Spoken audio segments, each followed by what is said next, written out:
CC double champ. We got my boy Timbo back. What was that? What was a 3-shot champ? Is that what the belt is? Damn, kid. What size belt is that? 28 waist? What's your waist? Probably a 34. No, 34? No way. I'm 38. There's no way. I'm 34. You're 34? Yeah, no way. I'm 38, sometimes 40 if I have a bad week. Boyzos, thank you for being here. It was how was your night last night?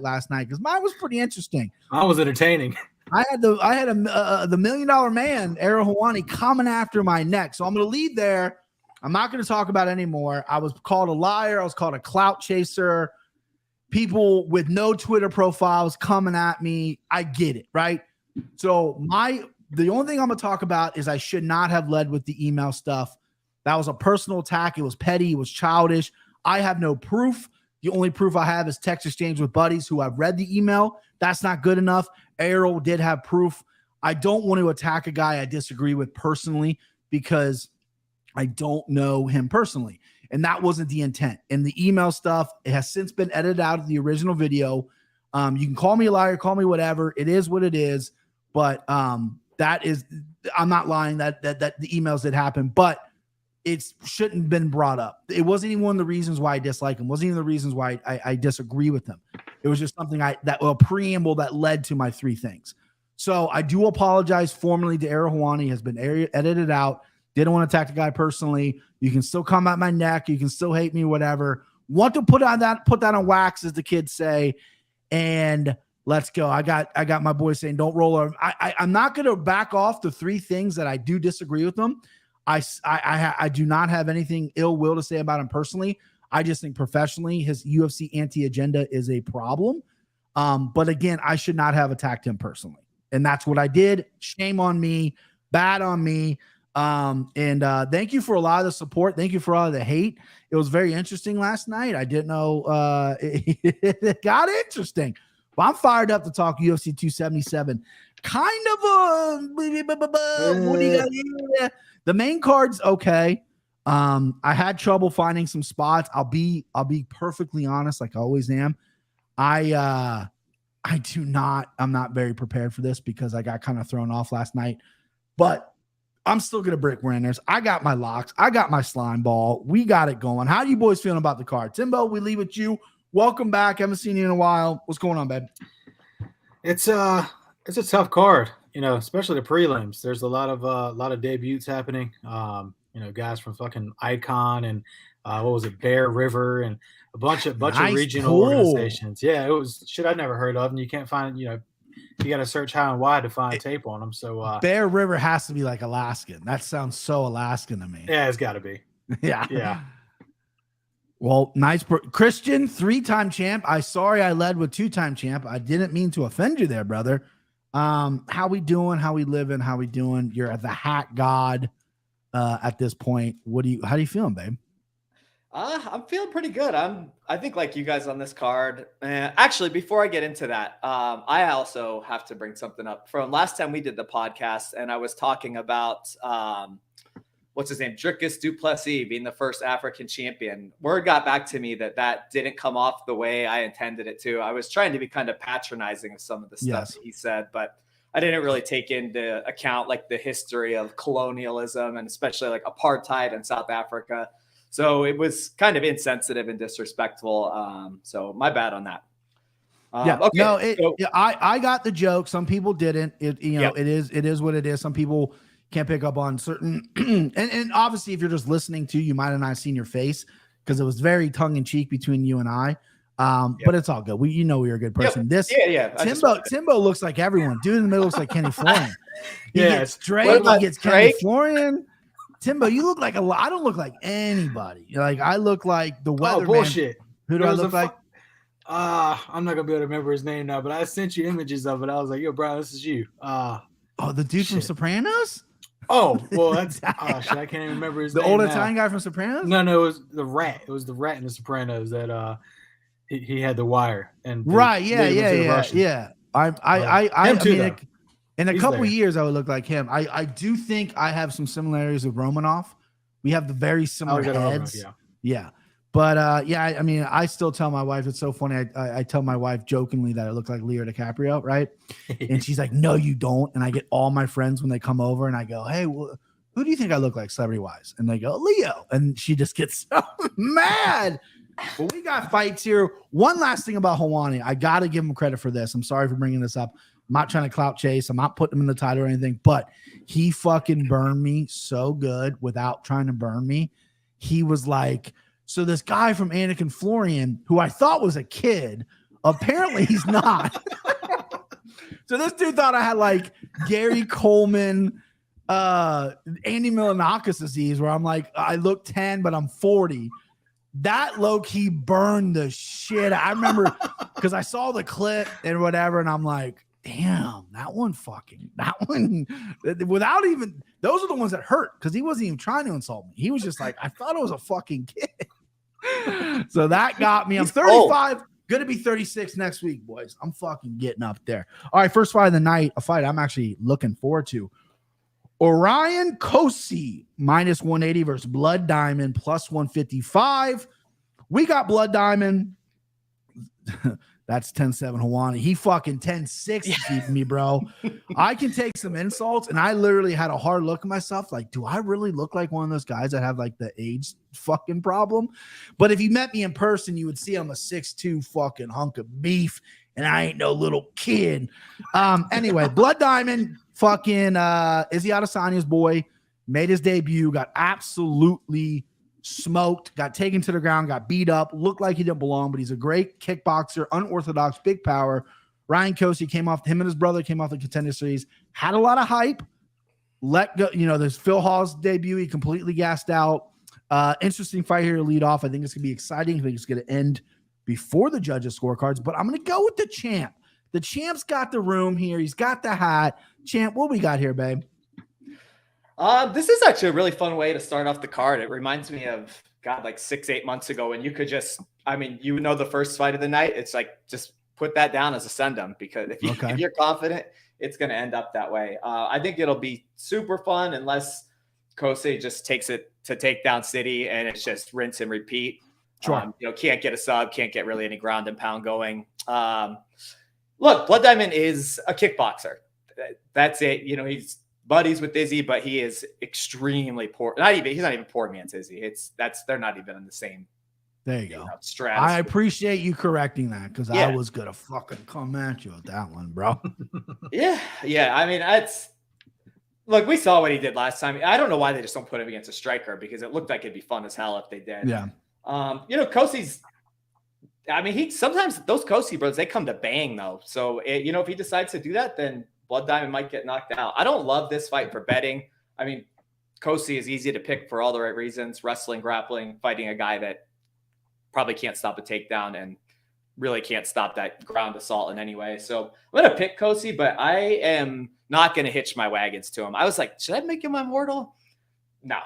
These guys have a combined, 11 fights, 12 fights. So young. Should be a fun fight. Just enjoy this one. Christian, this comment should make you laugh right here. Lustus Anderson, can you tell me the tough finals not in this card? Yeah, it makes no sense. You want me to tell the story? Yeah, go ahead. Or do you want to tell it? It's probably funny. Well, it's just Christian binge watched the fucking Ultimate Fighter because he's like, I don't want to spoil it. I want to know who's fighting this weekend. And they're not fighting with their coaches, which is fucking weird. Like, they're putting it on next Saturday, the 6th, which is like, huh? That's funny, though. But at least I honestly hadn't even looked at this card until Monday night, like at like 12:30, 1 a.m. So like going into Tuesday. No spoilers, like, bro. I look at it and I'm like, motherfucker, I stayed up this late for nothing. No spoilers. The star of the show to me was Pena. I thought Pena shined. We'll talk about that later in the fight. Timbo, you got to lean in this fight here, babe. I mean, grappler versus striker, man. It's tale as old as time, and I'm going with the wrestler pretty much 100% of those times. You know, Blood Diamond, he's fucking like nearly, it's like 34, 35. Yeah, a little older. Yeah, he's a little older to be that green. Yeah. I don't know, what his kickboxing record was in New Zealand or whatever, but it was good. You know, Kosi looked good on the Contender Series. He can get takedowns. He's got several finishes throughout his professional career. Actually, Kosi was the one in Bear River FC 12. There he is, Bear River, baby. What's he fighting out of? California. Huh. Yeah, I don't know where he's from, but he's a Team Alpha Male guy right now. Does it say he's from California? It says he's fighting out of it. It doesn't say okay, where he's... It's not Alaska. I used to live there, and it's just AFC. I thought for sure he was, for some reason, I thought he was a Philly guy fighting out of California, Team Alpha Male. Yeah, I don't. Maybe he's just him and his brother from Cali. I don't know. Yeah, I do like the under in this fight. Right now, DraftKings has the under 1.5 at plus 105. So you probably get under 2.5 around like minus 150. Kosi is the minus 190 favorite. Yeah, give me Kosi. Kosi. I don't love it by any means because again, these guys haven't proved much to me. But sure, just take down artists, give it to me all the time. This would be a fun fight. Two guys. I mean, Kosi can bang too. He's obviously going to take down, but you guys keep forgetting that Blood Diamond debuted against Jeremiah Wells. That dude's a fucking stud. Kosi fell off a cliff, and Blood Diamond wanted to get back there. He was embarrassed. He wanted to get back there as soon as possible. He's working with a good camp. His takedown offense probably is going to improve a little bit. I didn't have a problem with his takedown offense in Wells, even though he got taken down. I had a problem with him on the ground. I mean, he looked lost, but he's unorthodox. He does hit hard. Kosi hasn't proven to have good cardio. And I'm going back to the old well. I'm going to the trick of the trade. Give me the dog in the first leg of the fight. Dog money. I like him by knockout. This fight isn't going to decision. The only way Blood Diamond's going to win. He could win a decision, which would be very odd, but I like the under. I like Blood Diamond by knockout because Kosi's proven no cardio. Phil Rowe got him out of there. I think Blood Diamond's, if he can stay on his fucking feet, he's awkward enough and does have big power. You know, champion of kickboxing. It's not the prettiest stuff you've ever seen. Very unorthodox. That can't give guy problems. But plus 155, saying my name. Let's go, Blood Diamond. Love the name. The UFC's like, we're going to use your real name. And he goes, no. I go by Blood Diamond, bro. That is what it is. And I love that. All right, Christian, I'm going to have you pronounce this next guy's name. Nick. I was laughing today, just thinking about this fight. And I'm like, yeah. Negumereanu. Negumereanu. He is a minus 115 versus Ihor Potieria. He is minus 105. Contender Series boy, look pretty good. Nick, I'm not going to try to pronounce that fucking last name. Oh, here we go. Hey, Kosi's a Native American from Cali, York tribe. That's dope. We got research being done here. I like dope. It. Shout out to Daddy. Yeah, I don't want to offend you, Tim, because you're a Cowboys fan. I never wanted to be a Cowboy growing up. I like the Indians, dude. That's dope. Although, there is one thing, a little off topic here. When you drive from, and I think Christian or maybe Devin, shout out Dev Tejada, drove through this part. You drive through this part of Ohio, Kentucky border that is reservation, and there's no street lights, there's no lights everywhere, and you drive through it. And we drove through it going to North Carolina one time, and it is fucking intense, man. It is scary. But Timbo, we're gonna leave with you. This is an interesting fight here. We got a guy making his UFC debut, and we got Nick, who has been around for a little bit and has looked okay. Don't love him, pick him kind of odds here. What you got, babe? Yeah, this is like the closest fight of the night as far as betting goes. Definitely pick him. This line just flipped. Yeah, it was Potira. Well, I don't know how. We'll just call him Ihor. He was. This was the Anakin Florian pronunciation of the week. Oh, I listened to it. And it sounds it's phonetic. It's Potieria. It's the only name ever where it actually sounds like it's spelled. Shout out Cody Merrow. Cody Merrow nailed it. He fucking nailed it. Bone Marrow. I like that shit. Bone Marrow. That's a dope nickname. Yeah. All right. These are some big boys. I'm not betting this fight because I don't know enough about either of them, but I'm definitely betting the under, which I'm assuming is probably astronomical. These are two light heavyweights with plenty of wins and finishes on the record.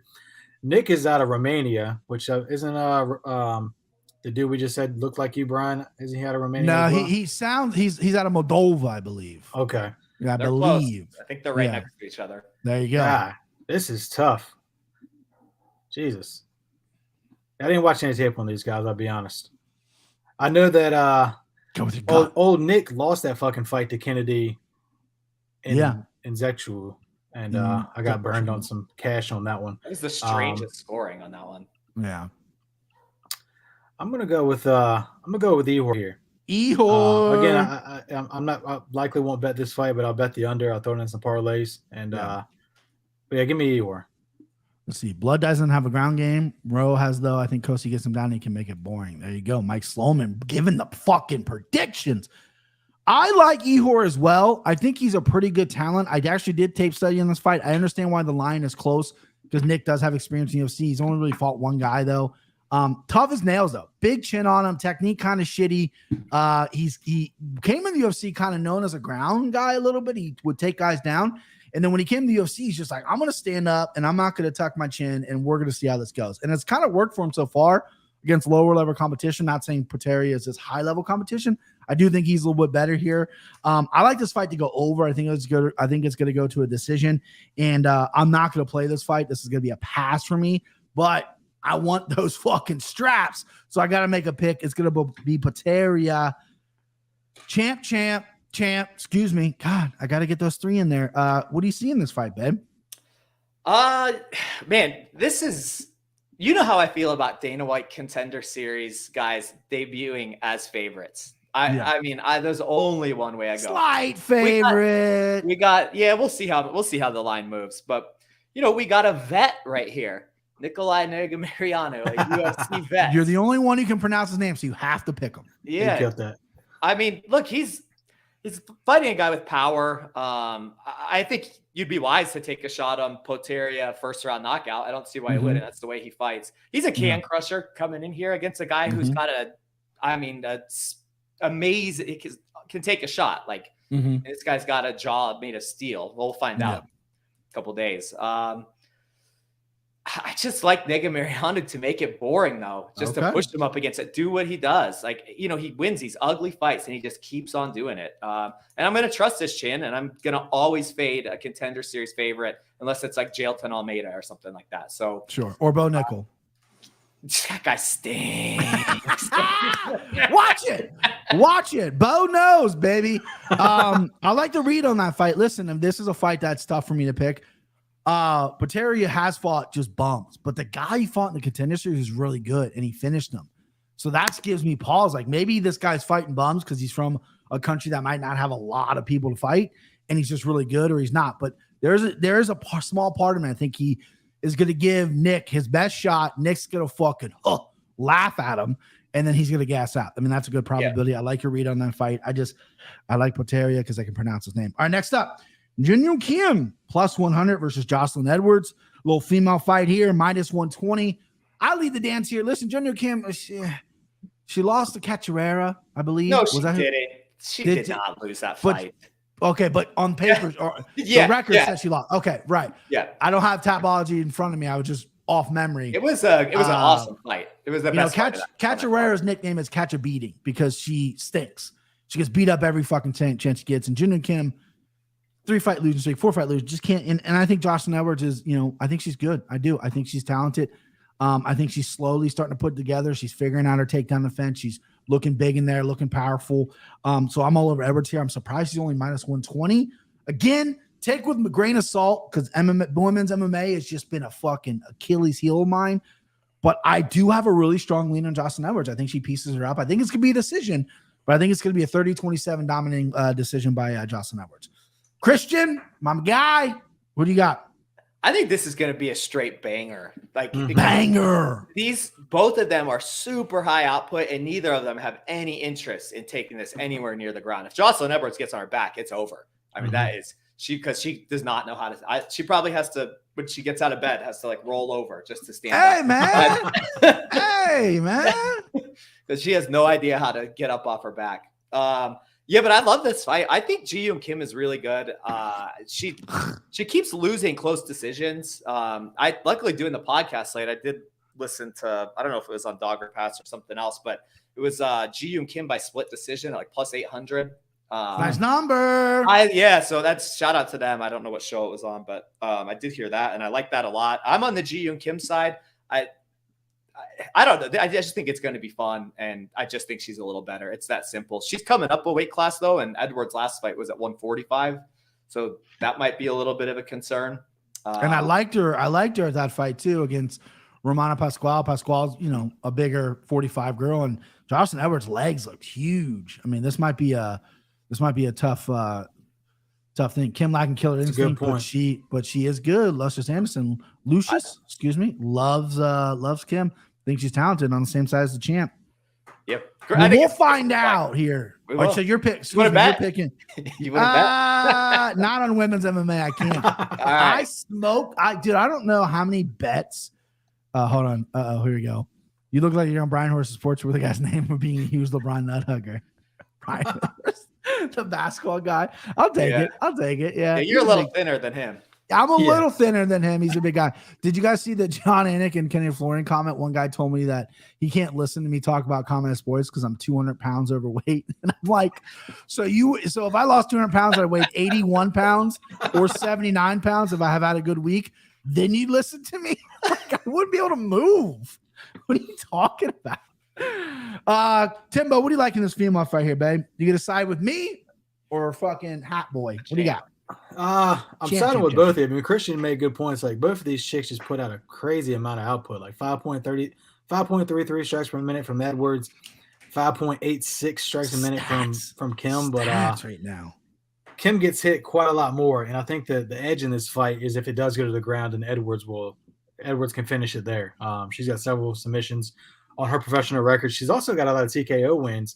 Kim's never been finished, but I like the 8-1 number on Edwards to win by TKO.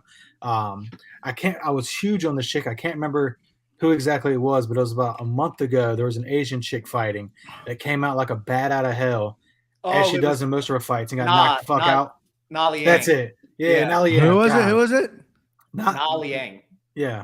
Yeah. Okay. I think we were all on her via sub. Yeah. Fuck that. I lost a lot of money on that shit. Yeah, we all were on her. One of the rare times where we all load up and we're wrong. That doesn't happen much. No, it doesn't. It's not going to happen this week either. But for this fight, we're split. But I got to go with Edwards here. I think she's again the biggest edge. If this does go to the ground, she can finish it there. So give me Edwards.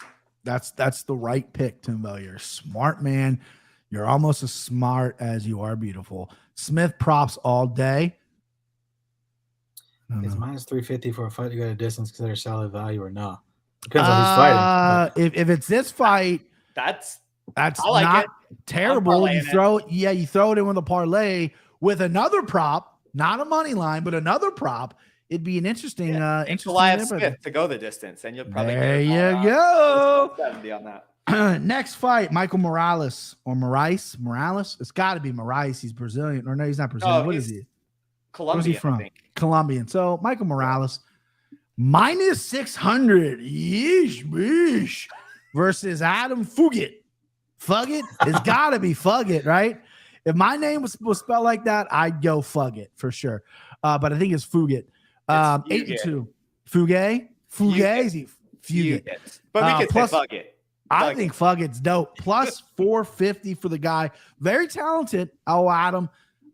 His Tapology picture's dope. He's smiling. Looks like a guy just read professional to do that shit. Just read the Bible, and he's got his belt and stuff. Solid fighter. Beat Solomon Renfro, who had a little bit of hype a little bit ago. Even though I don't think he's all that great. Beat him in the first round by punches. Decent little record. Fought in the LFA. Has the LFA or just fought in the LFA. Excuse me. Coming in with a big number here. Timbo, what are we thinking about a 4-1 dog against a guy who got clipped by Trevin Giles in his debut? First of all, I like Trevin Giles. I think he's a good fighter. And if he probably wasn't a police officer for full time, then he'd probably be even better. I think he stopped that actually. But regardless, this line's way too wide. I mean, really wide. This guy has not done enough to deserve I'm assuming he's probably the biggest favorite on the card. 600. He's got to be close to it. Yeah, I believe you're right. Ankalaev is minus 540 on my paper. Yeah, he's the biggest favorite with Ankalaev coming in second. But I mean, in regards to a pick 'em, his record's unblemished. He did come in. He came into UFC and did what he needed to do. He got a finish in round one. I got to go with Vegas on this one just for the pick 'em aspect. I likely won't bet him, but give me Morales here. Morales. When Morales came in the contender series, a lot of hype. Very good wrestler, very good on top. When he fought Trevin Giles, he came out wild, which was unexpected. He looked like he rushed the finish. He was a big favorite in that fight as well. And then Giles checked him, right? Checked him and rocked him, and then Morales battled back and ended up finishing him. He's got power in his hands. A commenter, Zach here, said that Fuga's most recent fight was unreal, but he's pretty janky striking compared to Morales. I completely agree with that. It's, people call it unorthodox. I call it a little green at this point because he's only got 8 fights in, but he can grapple a little bit. I think Morales is going to want to get on top. And I think he's going to have to finish. If you're minus 600, you got a lot of hype around you. I see people taking Fugit. I know it's Fugit, but I'm calling him Fugit because Fugit. Let's take plus 450. I'm a chalk boy, though. I like Morales. The only way I'll play this fight is by finish. I think he could maybe finish late, early. He could finish. He's a finisher by trade. He's a big kid as well for this weight class. Fugit's taking this fight on short notice as well. Big opportunity. Wants to get his foot in the door. He's fighting a beast. Minus 600 is crazy, though, for a guy who's only had this will be his second fight in the UFC. But I'm going to take him. I'm going to be a little chalk. Kristen, please take the dog here, babe. By the way, we haven't agreed on one fight yet today, Christian. So one of us is walking away with that strap, or it's going to be Timbo. Timbo always starts off pretty good. At the end, he explodes, and he's like, "Oh, I'm fucking champ." By the way, fuck you guys. yeah. Let's go, Supremo. So yeah, right here. Actually, it's Timbo. I was with you. I think I agree a lot. I mean, my biggest note here is just says way closer than the line. I don't know this. Fuck it. This guy's got having to fight all these bricked up dudes. Solomon Renfro and Michael Morales back to back. Guys looking like linebackers out there. Yeah, Solomon Renfro. That guy. Yeah. So Brian, I kind of differ with you on this because I think Fugit is actually pretty good. Like what Zach Johnson and Jack Johnson's here. Our board's here. I don't know if you guys watch Wednesday Takes. I ended it with a fight story. One of my all-time favorite fight stories where 2 of my buddies never been in a fight and we go, how do we get jumped? You got to watch it. It's one. I don't like telling fight stories because it makes me seem like kind of like I've been in a lot and it's cringy and I don't love it. But this one was very funny because my buddy got sacked. He got knocked out of his shoes. No. Yeah, when you tell them they're good.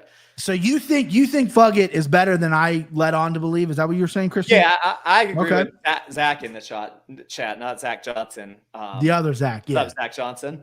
Yeah. I think it's I really like it to go. This is like a bet that I probably will place soon, but fight to start round 2, DraftKings minus 165. I'll parlay it with something because I hate betting minus money. But yeah, I love that. I think he hangs around, and Morales is just, these guys are both green. I mean, yeah, they are for sure. This line's crazy. There's not too much else to it, but I'm taking Morales. I mean, he's just way more skilled, way more explosive in my eyes. So sure. Looking forward to it's a smart pick. I think Morales is going to come out and he's when you're minus 600, in my opinion, you got to have a lot of pressure on you because he does already have a little bit of hype. People like him. Dana talked about him really well. I remember the Contender Series episode and Dana loved him, right? I feel like you got to come out and perform and Fugit could be a little bit, trouble at times, unless he gets finished early, he hangs around. It's gonna be a problem. I like your read on the line there. All right, next up, Jakar Close, who is a minus 210 versus Hafi Garcia plus 180. I lead the dance here. This fight's tough for me. You know why? Because Jakar Close, I think is very good, right? Every time I think of him, I think of the Cologne, Jakar Noir. He's married to Courtney and Casey. They have a kid together, lovely family. But the guy almost ended his career because he got pushed. A fighter pushed and almost ended his career. I just pushed a guy today at work, like jokingly, and he was fine. Okay, so like I know Jeremy Stevens, but it's just I get it. Weird things can happen, and he looked good in his last fight. Jakar Close did, right? He's got some weapons to him. Hafi Garcia, I wish this was a different fighter because I love that number against Jakar Close, and I'm completely always opposite Jakar Close because of my ill feelings about the guy getting pushed and getting hurt or whatever. I got to get over that sometime. It's just not going to be today. I'm taking Hafi Garcia plus 180. Probably a mistake because Garcia, I think, he looked good his last fight, but he's still trying to figure himself out. He came to the UFC undersized as a guy who was like, am I a striker? Am I a grappler? Am I this? Am I that? Now he's starting to put it together a little bit, but Jakar Close is pretty athletic, so I'm a little worried, but Garcia's fucking nails, dude. He's hard to hurt. He's a tank in there, so I like plus 180 here. I need some dogs here, so there we go. Okay, this is dog. There it is. Oh, all right. Christian, what do you got here? Champ. Well, I'm about to have another seltzer on deck, like Mr. Doherty's saying, because that White Claw's gone. I'm with you here. I don't know. This was a fight I just struggled to pick. These are two guys, like, I feel like if you are playing the my story or my life, whatever they call it now, on like a basketball game, you put him in and you get this 63 average character, like kind of can do everything, is not really good at not really, what is it? Jack of all trades, not a master of none. Yeah. And that's what both these guys remind me of. I have literally no notes on this fight. I'm going with Hafi Garcia because he's not from Brazil. What did I say? Hafi? We have, don't worry. We have one of those later. It's Hafi Garcia. This is Hafi. Okay. Hafi. Yeah. I'm pretty sure he goes by Hafa, but all right, man. Okay, dude. No, you're right. They pronounce their J's over in Brazil like Jose instead of Jose. No, they go Joe. I don't fucking know. I'm American, Christian. God damn it. So you're going Garcia too? You're taking dog shots here with me? I like him more. It's a fight where that's how I think of them both as very equally skilled. And you're going to give me one of them at, I don't even know what the line is right now. It's been moving. Plus 180. Plus 180 for a guy that this fight's going to decision. You got 100%. A guy that's better at 100. Yeah. I like that too. Fight to decision. Yeah, and that's over 2.5 minus 220. That's really what I'll be playing. But yeah, give me the shot on a very close fight that I think is going to go to decision. Give me a guy plus 200 all day. Another dog shot. Timbo Slice. What we got here? This was tough, man, and y'all killed it, and we're all in agreement here, man. I'm taking Rafa here as well. He's just shown, man, he's fucking durable. He's never been finished in his career. Jakar Close has some fucking excellent wins in his career. Bobby Green, Lando Venata, he's got some good ass wins. Almost Beneil Dariush. Remember that crazy fight? Oh, that was a crazy ass fight. Hell yeah, he hurt him. Yeah, man. Big time. UFC would look a lot different if he would have won that fight right now. Yeah, it really would. But with Garcia, he's the better wrestler. I think he is at least at chain wrestling. He can get his takedowns, which can obviously work towards a decision win. His gas tank's been fine. Again, he's durable, so I think Close is going to come out early and get some good shots on him. But then he's like, okay, you're not fazed by these, and Close hasn't been very active. I think he's only fought once in the past 2 years. I think, COVID stuff, injury stuff, who knows? He got pushed. Oh, that's it. Yeah, the bullshit when he got pushed. Yeah, fucking Jeremy fucking, who the fuck is that guy? Who the fuck? Who the fuck? Who the fuck? Who the fuck is this guy? But, ask Sharon Doherty how you say it. He'll tell you. That guy is Irish. Who the fuck is that guy? Give me Rafa. I love it. We're all on the same side here. Danny Betts with 2 Z's. Don't fucking add 1 Z. It's 2. Good dude here. Met him in Columbus. Decision 4-1 by Garcia. I love it. It's going to go to decision. Both guys are fairly durable unless Hoffa pushes close, and then it's over. But I think Hoffa's a tank, and I think Timbo nailed it. It's going to be maybe rough waters in the beginning, and then I think he'll slowly take over. And it's push him up against the cage. It's going to be a close fight, close decision. I'll play 4-1 on that. Athleticism is the difference when skills are close. That's a good point. Zachary Pruitt, sharp. That guy's a goddamn sharp. All right, next up, Dontel Mays, minus 190 versus this guy's fucking name here. Christian? Oh, yeah, this one's easy. Hamdi Abdel-Wahab. Hamdi Abdel-Wahab. He's fighting out of New York. So he took this fight on short notice. Dontel Mays, you guys remember his last time out, showed a little bit of a ground game. Was humping that dude's head, pounding his power thrust in his hips, trying to knock the guy out with his fucking strong stroke game. Shout out Dontel Mays. Minus 190, and Hamdi is a plus 160, 3-0, very green, little undersized. Real before we get to that, there's a guy asking for advice here. Guys need some advice. I was playing soccer and broke both my hands. Jesus. Went to the hospital and I have a cast in the chin. Now I cannot wipe my ass. What should I do? Help, please. Man, well, I tell you what, buddy, I've never broken both my hands. I have broken one of my hands. So I've had to wipe, broken my right hand multiple times. So I had to wipe my ass with my left hand. Very tough. But what you got to do, and what I do, and I've done this because when my wife and I first moved in here, we were first homeowners, we ran out of toilet paper a couple times. Now, your boy's got IBS, so I be shitting, okay? You got to shower. I mean, that's what you got to do. You got to pop in the shower, wash your ass.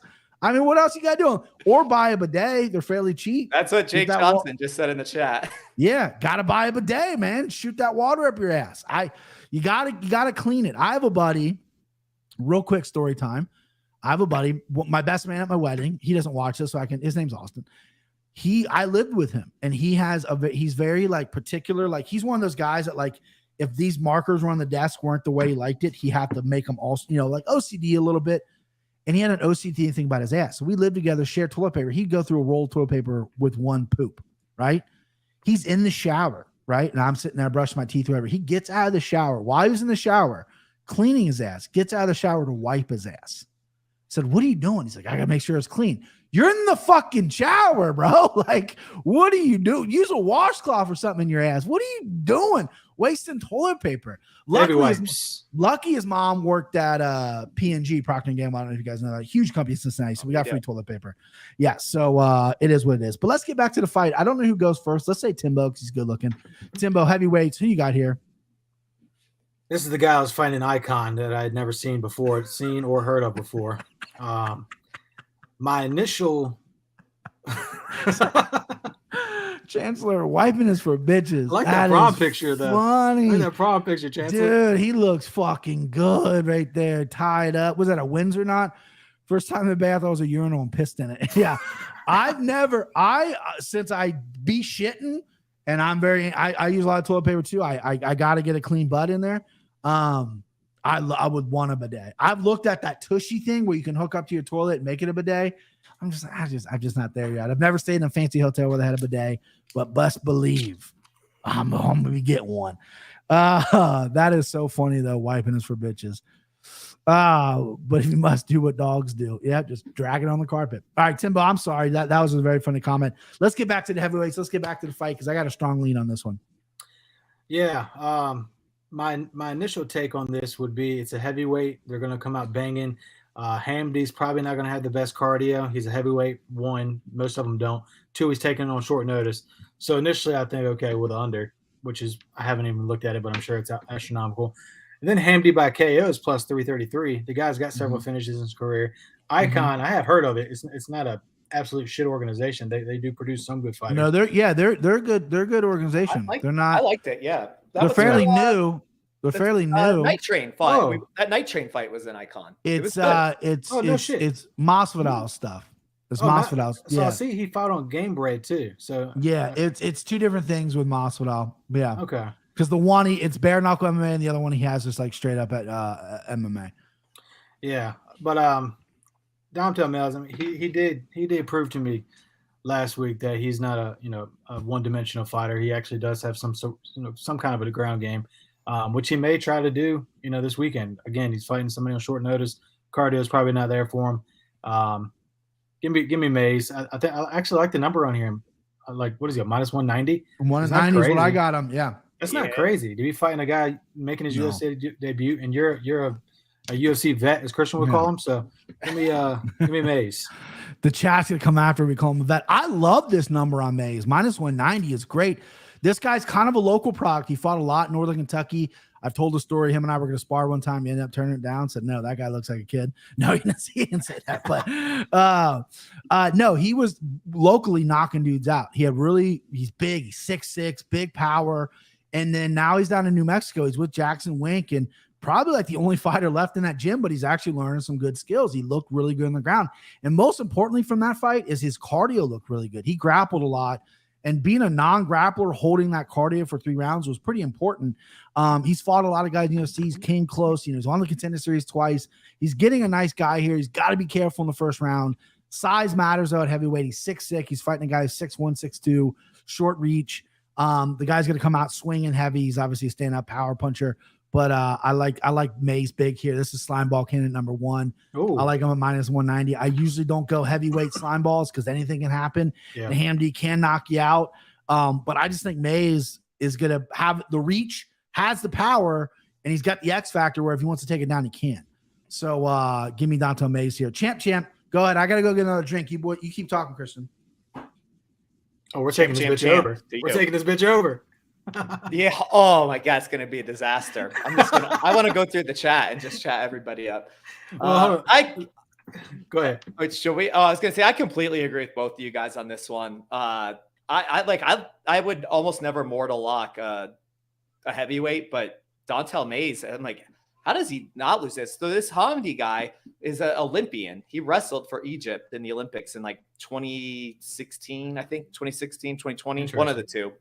Yeah. So that's interesting. Another thing, like I don't normally have the chance to listen to other podcasts like early in the week. I'm back. Cody Safdie tried to book this guy for a fight like a month ago in Canada in like a low level regional show. This is Hamdi, I guess. Sorry, I'm coming. Yeah.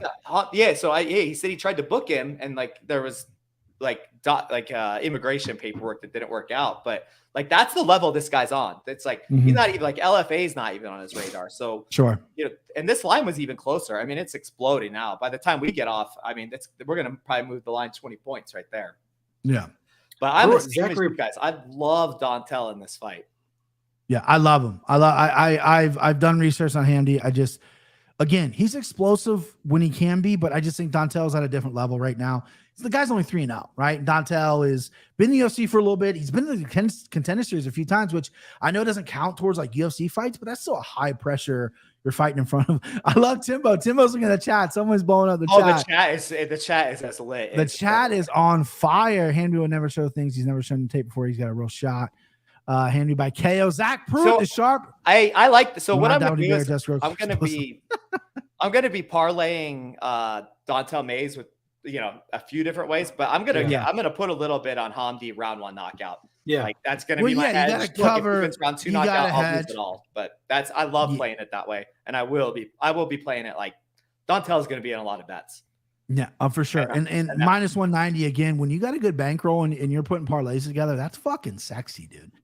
That's a sexy line there. Speaking about sexy, even though Timbo doesn't think he is, Drew Dober minus 170 versus Hafi Alves, excuse me, plus 145.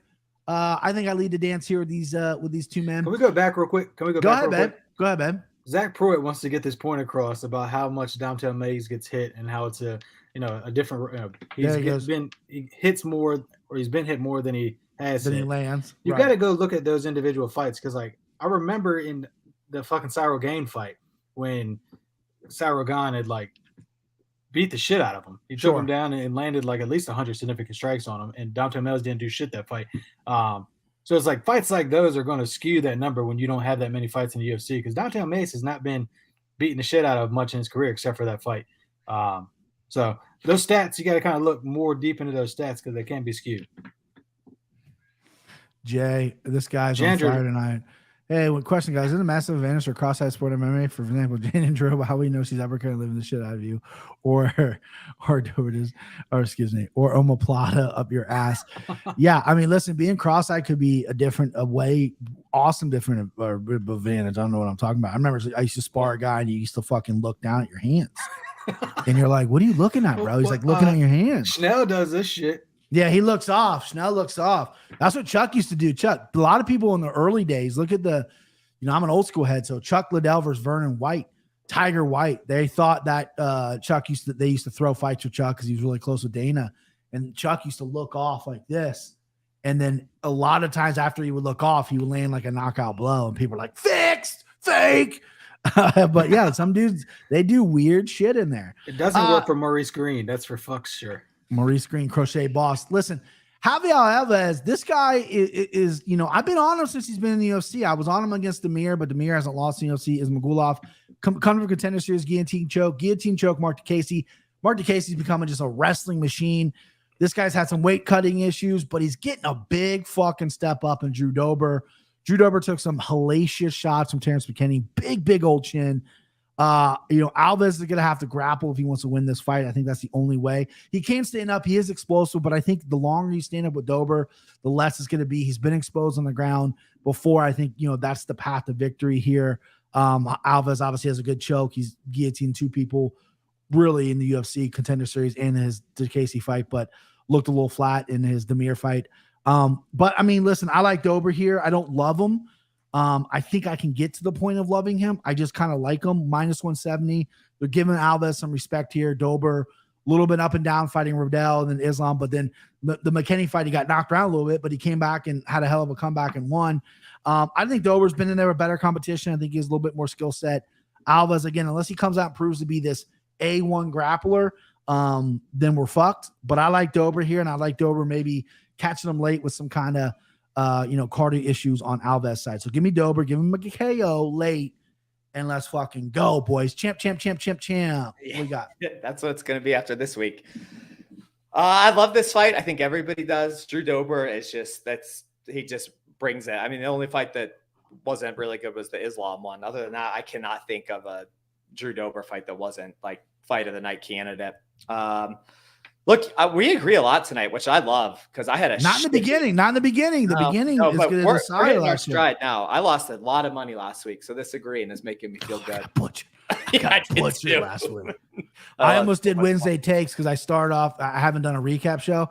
I almost started off doing it shirtless because I lost my fucking shirt, but I didn't want the chicks to be fucking going crazy. I'm a married man, you know what I mean? Sorry, Christian, go ahead, babe. Yeah, so our read on this one is identical. Like, okay, here we go. Rafael here. I knew there was we got Rafael Alves. Look, if he can get it into like some sort of grappling position, grappling sequence, like I think he clearly has the edge. Drew Dober's been subbed like 4 or 5 times, and it never looks difficult when he gets subbed. The thing is, Rafael Alves has never attempted a takedown in the UFC. That's interesting. That's what Pruitt just said. 0 takedowns. Oh, yeah. That's wild. Yeah. Straight guillotines, baby. Jumping the guillotine. Not 0 takedowns. How about Jumping this? 0 gills. attempts. He's never tried. He's never tried takedown. You know how I said I can get the loving Dober? Starting to kind of love him here. Starting to kind of love him now. That was so. I mean, I don't know. I've kind of got more and more into the stats since we've been doing this, and like when you find things like that, it's like obviously somebody that's never been knocked out can get knocked out. Drew Dober's beautifully sculpted jaw will eventually one time get checked, and it, I think he's 34, so it's getting there. Yeah. Every day you get older, you get closer, but he's just such. I mean, give me Dober. He's better everywhere but grappling, and he's fighting a grappler that doesn't grapple. If that makes sense in one sense, it makes sense. All right, so give me Dober. Is Dober a parlay piece or too risky?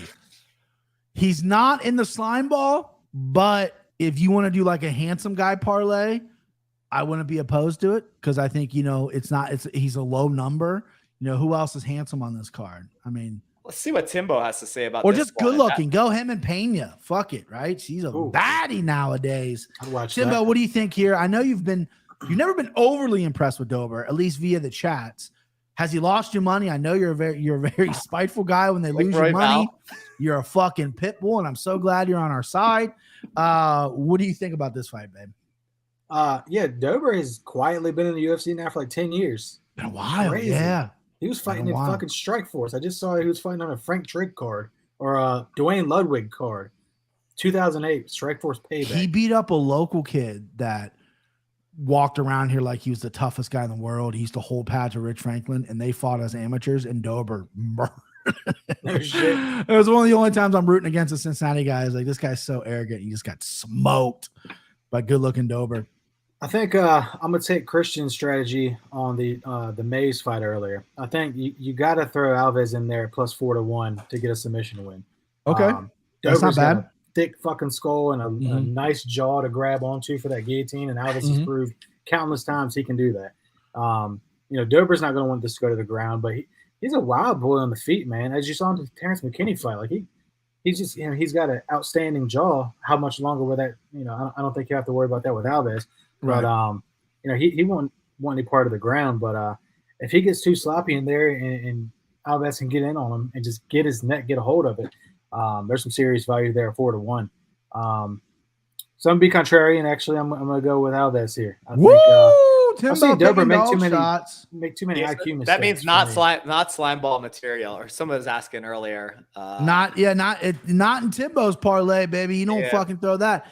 Listen, I think this fight is I think it's a good number on Dober. I think there's a lot of unknowns about Alves. He missed weight by like 20 it's the biggest weight miss in UFC history, and it was a featherweight. Featherweight, yeah, he missed Made weight it by crazy. 157.5 for a one. Jesus Christ. That was yeah. he said the thing about the salmon, but it turned out his wife Yeah, had miscarried. And it was a bad salmon deal, and then it also was like, why even weigh in? Like he weighed in, like fuck it, like he showed up to face the music, but you should tell the UFC like I ain't making this. No Facts, way. yeah, dude. Don't even waste Like your time. don't even throw me up there. I ain't making this. But he is a jack dude. He's fucking ripped up. But there's lots of questions. But I think Vegas is giving him a lot of respect. So I don't hate the dog shot, even though I'm on the opposite side here. This isn't a fight I'm running to the door to bet. Obviously, I'm not going to put him in the slime ball, but I do like the number here. People forget T-Rex had him out and then woke up with a punch. Alva's one of the best dogs in the day. Nigel Lee, aka Moneybank Locks. I like that. Again, I don't hate the dog shot. But whole damn family should just subscribe to the best MMA picks podcast of the damn planet. That's what's up with the what's up. Daniel love it. That's my guy right there. Don't know who you are, but now you're my guy. Welcome to the Circle of Trust. Welcome. The boys got your back. All right. When I thought I was out, they pulled me back in, baby. All right, next up, Alex Morono.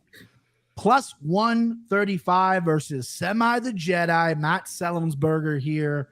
A guy that kind of looks like Christian. You got Christian that looks like a lot of people. You got Timbo that looks like a lot of people.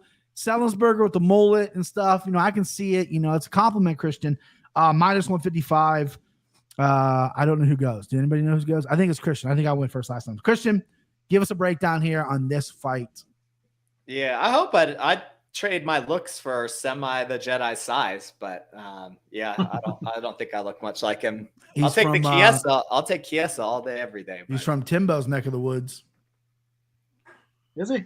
He's from Maryland. Maryland. Oh, I love. I'm wearing a Delaware hat.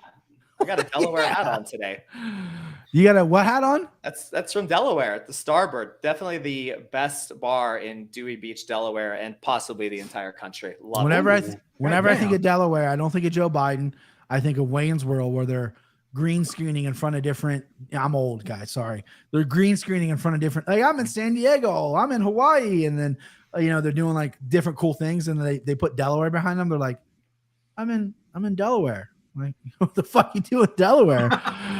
No state tax. No right? state tax. There it is, baby. Yeah. A lot of corporations in Delaware. Oh, you cross the Maryland state line. It's all car dealerships.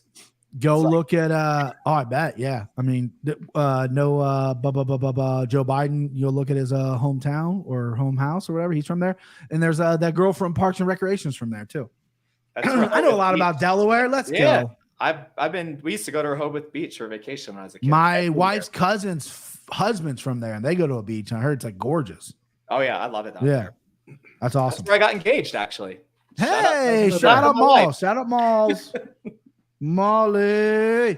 All right. Who does Molly like in this fight, by the way? She's in Omaha, Nebraska right now for work, so I doubt she's even looked at this stuff. She might be listening right now. But. Okay. She'll smile when she hears this, though. Thank you, Chin Daddy. She's a great capper. Wayne's World, baby. What'd you say? She's a really good capper. She's a sharp. Your whole family's a sharp for sure. Yeah. My brother-in-law and my mom are 1 and 2 in Lock of the Night Extreme right now. It's wild. No shit. I love it. All right, so enough shout outs about my family. I love this fight. This was the hardest one on the card for me to pick. Really? Yes, the hardest one. It's the only one I crossed out and went the other way.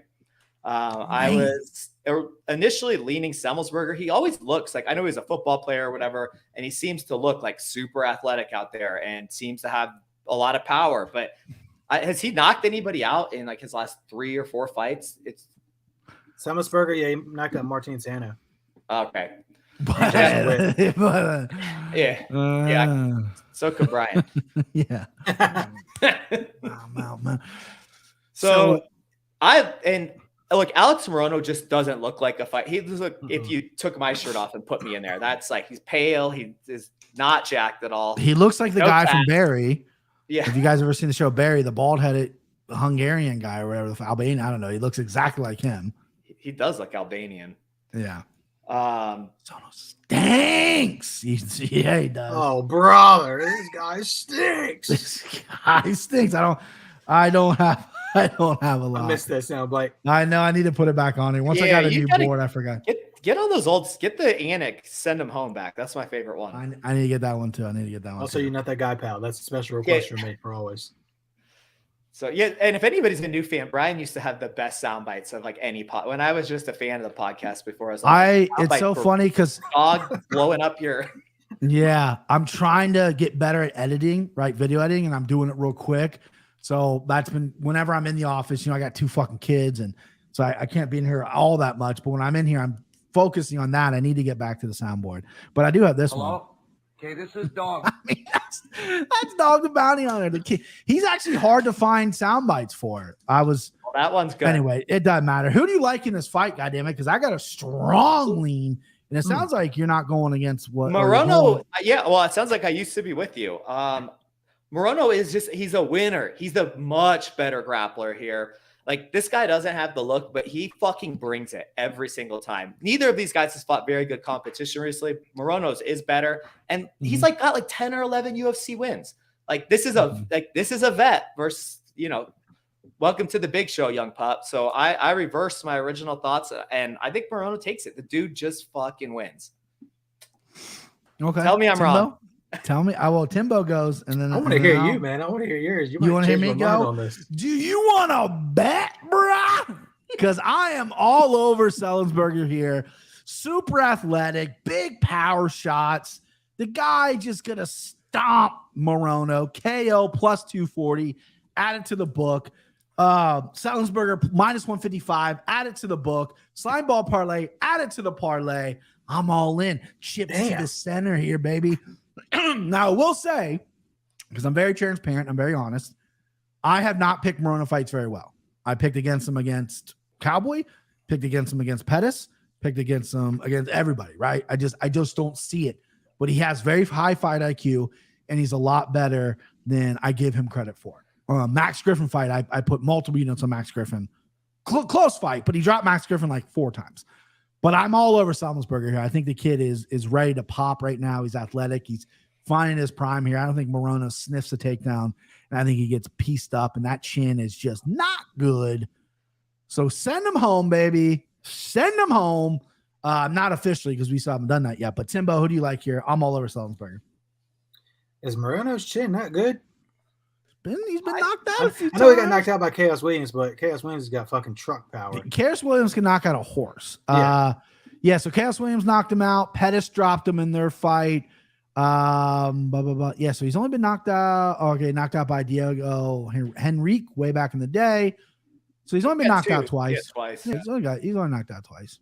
Yeah, he's fucking. I'm in the same boat. I'm horrible at so Pettis actually beat him, but I think Pettis actually lost that fight. It's a very close fight, right? Judge gave it to him, thankfully. God, Anthony Pettis, fuck you. But anyways, hey, that's a big boy show now. I need to watch my mouth. Pettis is gonna pull up on my ass. Yeah, Pettis might be fucking watching. You can't say anything now. I need to chill out. If you do say it, have the fucking receipts ready. Like, here's right here. You know what I mean? Don't fuck around. I'll show him my losing tickets from when he lost by fucking whatever. He got caught in a leg lock or something on his back. I don't know. The fucking Diego Ferreira thing. Oh no, the PFL one. Yeah. The body triangle got his ribs or whatever. Yeah. Jesus Christ. But I can't pick Morono. I just don't want to give the guy credit, but at some point you got to. You're right. You're right. Because I test here, you're taking Slimeball. Apologies. Slimeball. There's an L in there. Call him Semi the Jedi. Yeah, Semi the Jedi. Frederick, Maryland is where he's from. I test, man. Slimeball is the fucking guy here, but Morono just keeps fucking. Again, he's a vet. He's got a lot of fucking UFC wins. So what's the line on this fight? I haven't even looked. Minus 155 is the favorite. That's Slimeball. Morono's plus 135. Not as wide as I originally anticipated. That's because most people aren't an idiot like me, and they actually give Morono some credit. Yeah, I think Morono. I'm gonna take him, man. I think he can win by decision here and You're just going make Morono? the fight boring. Ooh. Yeah. So Christian, you never answered my question. Do you want to bet or what? Yeah, I would love to bet on this one. I'm Okay. looking for. This is one of the ones I'm really looking. I don't want your money anymore because I've taken enough. I know you. Every time we want to bet. I pay you on like Friday. It's like I gotta wait till payday. Either that hat or the bird hat. You gotta say. I'm about to bring something in front of the screen when I go to relieve. Okay, myself. all right, we'll save it. I don't want to spoil anything. All right, we'll figure it out later. This hat is I don't Molly's, want your money anywhere. Maybe get a tattoo. No, let's do $20 on this one. All right, $20. All right, Yeah. it is what it is. I'll take your money again. Right. Interesting. Let's go to the meat and taters now. Petty sucks. There we all said it. The truth hurts. Nigel Lee. Here we go. I played a prop at plus 190 from Morono to get more takedowns than Slimesburg. I feel like Morono would be the only one trying to get a takedown. If they are tied in takedowns, money, I get my money back. Don't hate it. You're right. I mean, I don't think Morono's going to get takedowns, but he's going to be the one going for him for sure. He got knocked out by Nico. There you go. Right. About Nico passed for weed and they stripped the win. That's right. Oh, Daddy. This dude needs to come on. We need to do some trivia. This guy's sharp. Just put in some crazy parlays. Smellsburger, fucking on top of it. AY asked if we tracked our friend. bets. Are you still tracking your bets? I used that Playboy. It's on Bet Tips. I was that Playboy, not that Play BZ with an I. Bet MMA Tips is MMA Takes podcast. I haven't done it forever. My Saturdays get like crazy now, and then it's like, and then these morning cards, like the next thing I know, it's like the kids are eating and the fights are on. No excuses though. I still need to do it. I should, I've been actually going down on Fridays lately, as opposed to going Saturdays because the early cards. I'll go down Saturday because it's a pay-per-view. But I used to track, not so much anymore. I keep personal track. If you want to know how much I won or lost, just ask me or just look at my face. You can usually tell. Just listen to the recap. Because usually that was so funny. This guy messaged me and was like, "Hey man, do you ever do like a recap shit?" This was like a couple weeks ago. Do you ever do like a recap show? It'd be really interesting to know how many units you lost or won or like that. I was like, yeah, dude, I've been doing that since 08, since 2018, man. Like, I know you just might listen to the pick'em because I put the pick'em and video and the recap, which is audio only.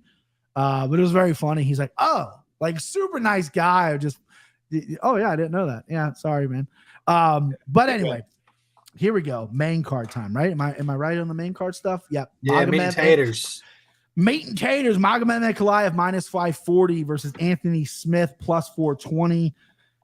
Timbo, light heavyweight fight here. Interesting fight. Ankalaev, I think, is juiced to the gills. Not that kind of juice to the gills, but the line's juiced. I think Anthony Smith getting a little disrespected here. Christian disagrees. I'm all in on Ankalaev. I like him a lot. I gave this pick on Anakin Florian. I'm not going to change my mind, so I'm not surprising anybody here. But I do think he's getting a little disrespected, Anthony Smith. I think, but you know what? I'm just one man with one man's opinion. Timbo, what do you think, babe? I think Anthony Smith is getting hella disrespected here.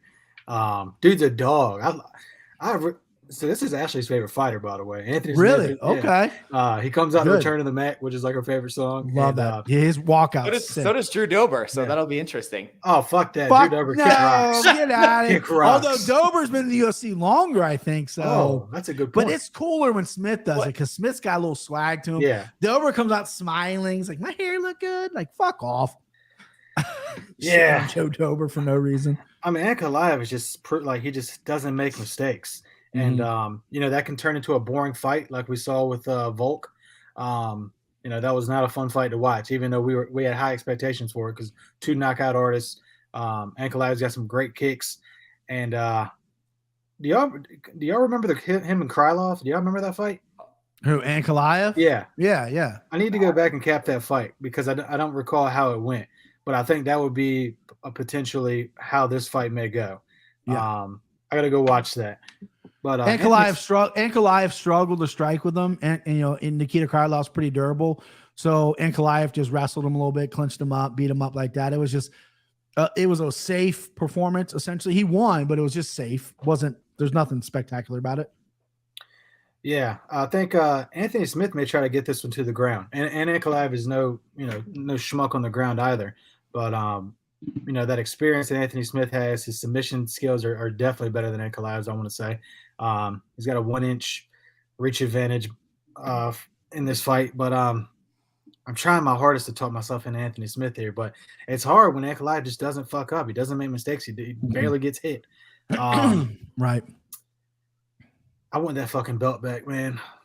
But I got to go Ankalaev here. It's a safe play, unfortunately. I will have some sprinkles of Anthony Smith, man, because he doesn't deserve this fucking line. This line is hella disrespectful. Yeah, this reminds me of I brought this up before. Anthony Smith, Hector Lombard, where Lombard's like, I don't even know who this guy is. I just took the fight, and Smith beat the shit out of him. Was like, you know my name now? Do you know who I am now? Yeah, You're gonna respect me. I love the intensity. Anthony Smith, I think, can really make a good crossover into the booth. He does the pre-show stuff. He does the Bisbing podcast. The guy's smooth on the mic, good-looking kid, articulate, smart.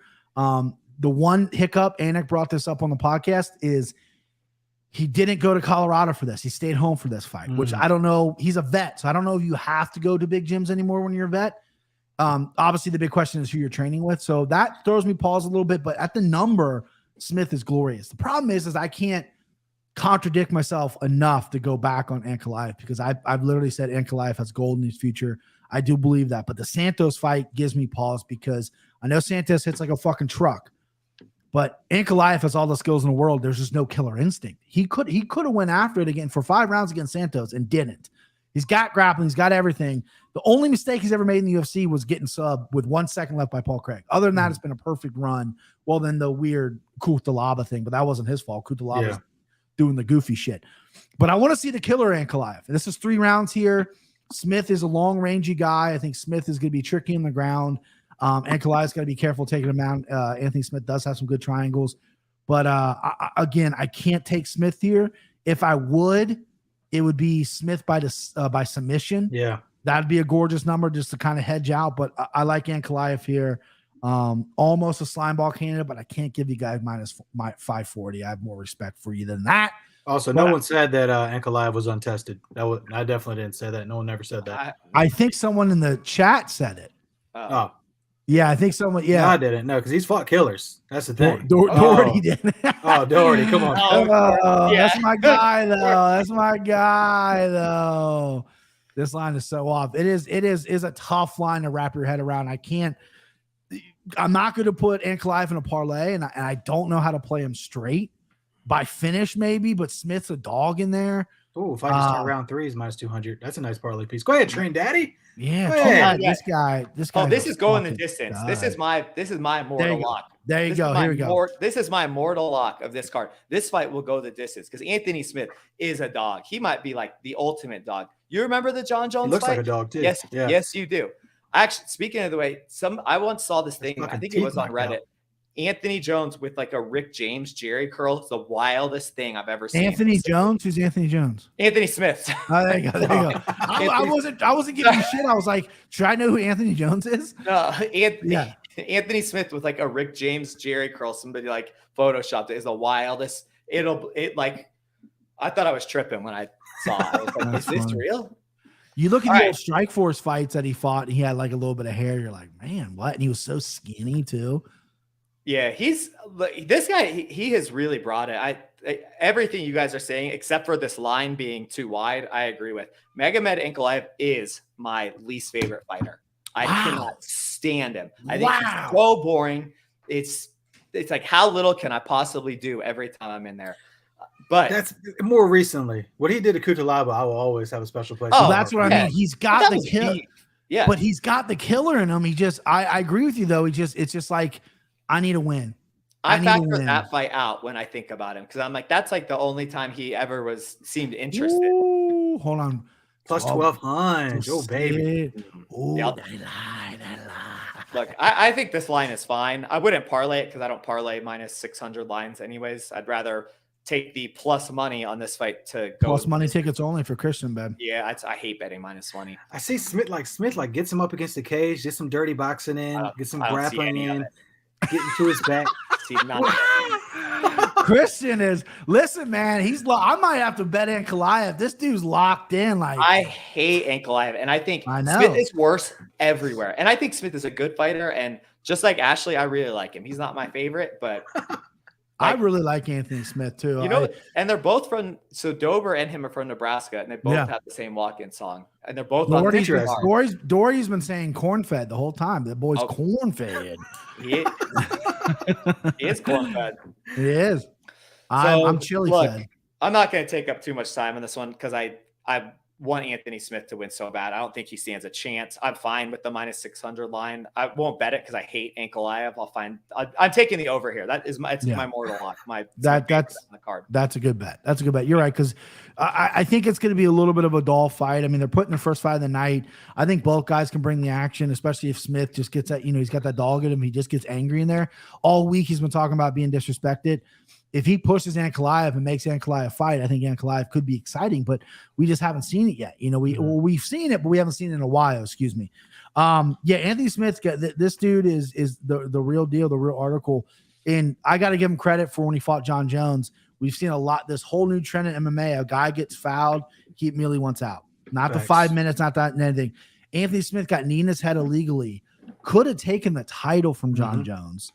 And was like, nah, I'm going to keep fighting. Because he's like, I mean, the knee was a real, but he was like, I'm not going to fake. I'm okay. Like, I'm okay. And that's respect. Because he could have been champion, got a rematch, got paid. In the heat of the moment, he's like, I'm a fighter. I'm going to keep going. And then he even said post-fight, he's like, I don't want to win a fight like that. You see a lot of guys, and some guys are real. Like, injuries are real. I'm not disputing that. I'm talking about guys like Alan Patrick against Mason big time. Like he was like, I'm done. Like not even a second of like, I can't. And then even Romanov, I don't want to throw Romanov on the bus when he got hit in the nuts. He's like, what will happen if and they're like, oh, we'll go to the judges. He's like, yeah, I can't continue. It's like Diego Sanchez. You keep naming them off. Yeah. And there's some guys that it's real, right? And they want to fight and they can't. But then there's other guys that are like, I gotta go. All right, so we're on Ankalaev there, which makes sense here. I wish we would have picked Smith, but I think Timbo and I, maybe even Christian, we're going to pick Smith, some kind of prop just to kind of hedge out to be a little interesting there because, 12-1 gets me going a little bit. All right, next up, Alexandre Pantoja, -195 versus Alex Perez, +165 here. Are we on me? But hold on. I think so. Yeah, I think we're on me. I love Pantoja in this spot here. Who are you laughing at? I saw you, fucker. The chat, Jay in the chat. Yeah. Guy with the blue house taking a hit from a bong. Were you really? What? Because I live in Colorado? Oh. I know you guys like your little vapes. What do you guys think about Juuls being? Are you Juul boys? That's what got me addicted to this bullshit. But I got addicted from a high school kid. Yeah. Wow. And it's just like 4 years later. I used to work 38. I used to work at this place, this huge liquor store. I actually was just talking about it on the podcast, and they once I had left, they opened up like a vape shop, right? Because they want to be one-stop party, and they sold a bunch of Juuls. This was years ago, and it gave a guy what they called popcorn lung. The guy that worked there was smoking it and was like, "Hey, this is great," it's, blah blah blah, and he like had real bad lung problems. I'll tell you crazy pop. My dad used to work in insurance, and he had to handle like the entire class action lawsuit. Oh, really? Yeah, I'll tell you about it off the air. So anyway, back to this fight, because that's so we can talk about popcorn lung all the day, monkeypox, all that shit. I like Pantoja. This is the backup for the co-main event if one of those guys happens to fall out. Perez just hasn't fought in a while. 6 canceled fights. His 2 minutes in 2 years, got choked out by Figueiredo. He's a well-rounded kid. He's got good leg kicks. He's got good striking. He's got good wrestling. Pantoja has struggled with wrestling in the past, but I think he's really finding his prime. His stand-up has gotten leaps better since the Ultimate Fighter days. He's very good on top of his jiu-jitsu. And I think Pantoja is a guy that just doesn't get talked about enough because we got a little bit of a log jam there at 125 with Devinson not fighting because of management issues or whatever the fuck. And then Morono getting the shot, Kai Car Francis Zervling getting the shot. But I think Pantoja could fight winner if Figueiredo wants to sit out again or what the case might be. He's got to win over Moreno, so that'd be interesting. He's actually got to finish over Moreno back in the Ultimate Fighter. So give me Pantoja here. This is Slimeball candidate number 3. I like Pantoja a lot over Perez. The inactivity, the canceled fights, were those 6 training camps? A lot of questions on Perez. Not saying can't win. Kid's got power. Kid's got leg kicks. Kid's got wrestling. But the inconsistency, where's his head at? There's a lot of factors here. I like Pantoja big here. Champ, what do you got? I wanted to take 1 second before I started to shout out Justin Gonzalez. If I wasn't talking into my mic, but yeah, so Justin Gonzalez, JG, unbelievable on Instagram, printed this shit out for us and sent it to all of us. I'm working on getting board. Yeah, I'm getting a frame as well. Yeah, I'm getting like custom frames. Oh, really? Yeah. So my wife is like, Hobby Lobby royalty. She walks in there. What's up? High fives, Hobby Lobby. So I'm just gonna get it framed there. Yeah, but it's unbelievable. It's so fucking dope. It's the best thing is if I got it commissioned, if I asked him to do it, I'd still be blown away. But he just DM'd me one day. I was like, hey, dude, I know you like GTA artwork, and so do I. So here it is. I'm like, what the fuck? Fucking blew my dick off. It's the background on my phone. I mean, background on my computer. There it is. Ooh, it's I still blow my mind to this day. Dang, it's 81 there. Whew. Oh, 81 with like 90 something here. Yeah, brother. Humidity's killing. It was because it's been raining too. It's the type of weather where you walk outside and you're already wet. You're like, how the fuck did I already get wet? I goddamn Your hair hate just it. goes straight down. Yeah, hair to I fucking hate it here, but it's a nice 71 in the house right now, so I'm okay. Christian, champ. What do you think about this fight? I love it. I loved how they have this fight, the heavyweight, and then another 125, because 125 is just all action. Both these guys are all action. Super excited for this one. Perez is like, you boys could learn from him. Antonio Cromartie could learn from him. Cowboy Oliveira, because this guy knows how to pull out. And apparently. Okay. I'll give you a clap for that one. That was a good one. All right. That was good. I know I planned that one ahead of time. I'm sure you could tell. Right. Yeah, but it still landed. I mean, you can write material down. That's fine. So this is a fun fight. Pantoja is just so good everywhere. He's like not a jack of all. He's a master of all trades and a jack of none. Great fighter. The guys he beats, it's just the way he does it. You used to love Raw Dog. I love him. Hang on. That's Raw Dog is.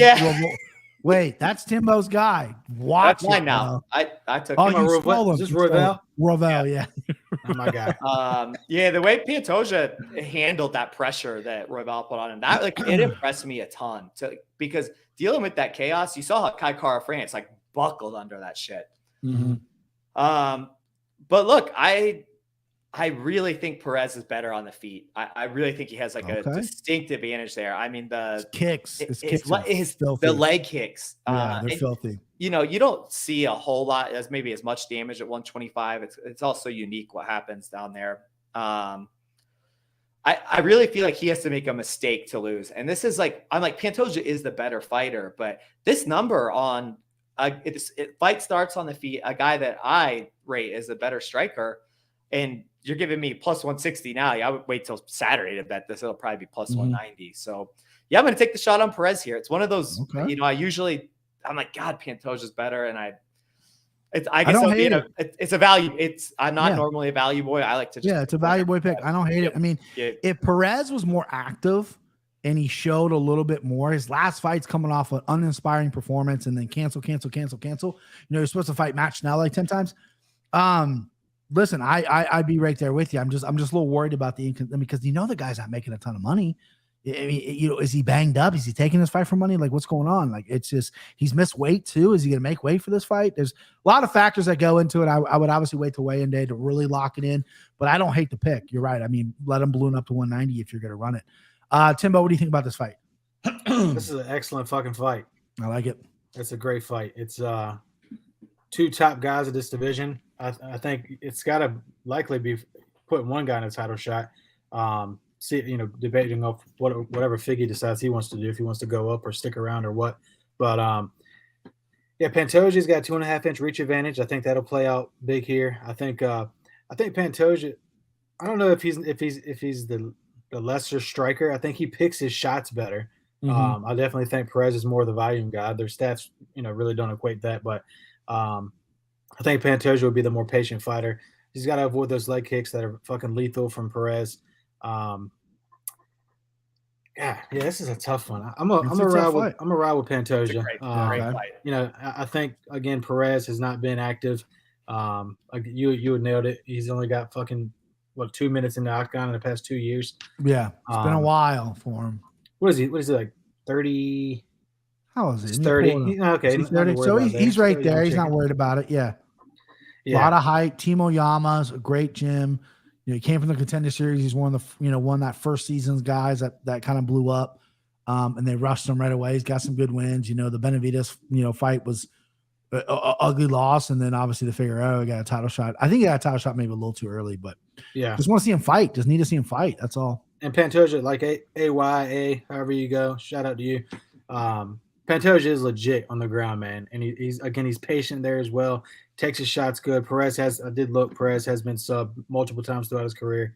I think Pantoja has more than one way to win this fight. And Perez isn't a scrub on the ground either, though, for being honest. But I don't see Pantoja falling in for any of that. So why Pantoja literally Jimmy has one of the most dangerous submission games in the division. Perez has been subbed several times. Sprinkled by Pantoja by sub prop. Don't hate it, my guy or girl. AY, don't know what you are. But yeah, I like that. This is a very intriguing fight. It's a lot. When I picked it on Anakin Florian, I was dead set on Pantoja. You were, and after hearing you boys, I mean, I'm still confident. I mean, he's a Slimeball candidate, but I'm wavering a little bit. I mean, because but man, it's just the time away just scares me. All right, next up, Derrick Lewis, big boy. My balls is hot. Plus 115, dog now, dog money. He's fighting Sergey Pavlovich, minus 135. Christian, I think. Yeah, sure. Christian. I'm going to be quick about this one. Yeah, quick. I'm not a big Pavlovich guy. He's got a long reach. You give me Derrick Lewis at dog money, I'm going to take it. That's gets a guy that's below him in the rankings. I know he's an up-and-comer. This is the same old dog and pony show. If Derrick Lewis is dog money, I'm going to take it. This is like the epitome of a heavyweight fight. But I'd love to hear you guys break it down more technically. Timbo, big boys. I'm not going to break it down much more technically, but I'm going complete opposite. Yeah, I think Sergey takes care of business here. Granted, the records here, the strength of competition isn't even fucking close. We know that Derrick Lewis has fought just about everybody, but I know heavyweight 37, but he got put away in his last fight. I don't know how many times we have to hear him talk about how he don't really give a shit about the sport anymore. He's basically just in it for a paycheck. This guy Sergey is fucking hungry. Hungry dogs run faster. Hey. He's not a dog anymore, but I think Sergey gets him out of there. We need more dogs. We need that fucking soundbite back. That's the one. I'll get it. I'll work on it this weekend. But yeah, I'm taking Sergey here to get him out of there. He's the younger, stronger. Well, I don't know about stronger, but even more technical fighter. Derrick Lewis isn't a technical fighter by any There's no technical breakdown. Pick the dog and close your eyes. I love it. Much. Big boys. I'm with you. I'm on Pavlovich. This is a fight where the last fight I was very confident in Pantoja, and then I wasn't confident in Pavlovich or on Monday. I completely slipped. I'm confident on Pavlovich here. Derrick Lewis in Texas is never a good recipe. Derrick Lewis is his bit's getting old to me. Like you said, Timbo, I don't really care, whatever. I know he's a funny guy, he's an entertaining guy. Just, it is what it is. He's a one-trick pony. He's got that big right fucking hand. But, Pavlovich has fought some weak competition. He debuted against the Reem. He had a great record outside of Europe. Big boy. And then the Reem just fucking embarrasses him, elbows his head off. And then he's rebounded really well since then. Inconsistencies, visa issues, injury issues, but I think he's going to put a jab in Lewis's face. Lewis is going to come up short with right hands. He does that weird jumping kick like every fight. He'll come up short on that one as well. And I think Pavlovich will work this to the ground and maybe get like a second round finish here with either submission or TKO. I know Derrick Lewis is hard to hold down. He just stands up. He's so big and strong. But, the Tai Tuivasa fight really has a bad taste in my mouth. That looked like a very uninspired Derrick Lewis, and I think that was a winnable fight for him. He definitely hit Tai, and then Tai hit him back. But you look at Derrick Lewis's records, and you look back, he folded against Matt Mitrione years ago. The guy isn't, he's not the most durable guy in the world. He can knock you out, but he also can wilt, and he's quit in there. Gets hurt with a body shot almost every fight, and he bends over, and then they come at him. He fucking. How real is that? I don't know, but give me the big Pavlovich. Give me the Russian. Minus 135 is interesting. This is, excuse me. This is definitely a fight I'm going to bet. I'm going to bet him in not a parlay, not a Slimeball candidate, because it is heavyweights. It is Texas. No. No. This is not a parlay. This is a straight wager. This is a same game parlay for me. This is what DraftKings do. This is Pavlovich by some kind of finish, maybe under 2.5 or whatever they have a set. If you do those prize picks and those monkey knife fights and all that stuff, just take the unders in this fight. Because even if it goes 15 minutes, these guys still probably won't land 40 strikes. That's just the way Derrick Lewis fights. You could do the math. It's two strikes per Pruitt's got some good information. He changed camps. I did not know he changed camps. He does look in good shape. His face and his neck and everything. I haven't seen him with his shirt off yet, but he does look a little thinner. And I think that's obviously gonna be why. I didn't know he changed camp. He also lost to Latifi in Houston, but but you know, those Houston rules. Here we go with the camp change talk, though. I hate that stuff. I hate that narrative. But here we go. Why? It's a real narrative, Christian. Jeez. All right. My favorite fight on the card next, flyweight title fight, Brandon Moreno -210 versus Kai Kara-France +150. I love this fight. I think there's two ways it can happen. I think it's going to be fight of night or it's going to be a little dry. But it's going to be a dry, high-level chess match that maybe some people won't like. I'll definitely like it, though. But rematch that we didn't know we needed. Timbo, I need your take on this here. Co-main event, flyweights. I'm excited, buddy. What do you got? Oh, what's the line on this one? Kai Kara-France is the dog at +150. Moreno is -210, 2-1 fave. Okay. That's a bad line. -150 +210, or -210 +150. That's bad. Kai Kara-France, man, I really came on to him. You were big on him when he first came into UFC. Put me on him. Yeah. Dude, striking is legit. He doesn't have, I mean, for 125, you're not going to have the most power in the world, but he has some of the best power at 125, other than Figgy. Figgy, knocked people dead. But I think Moreno is going to make this a dirty fight. He's going to do a lot of cage work. He's going to try and take him down.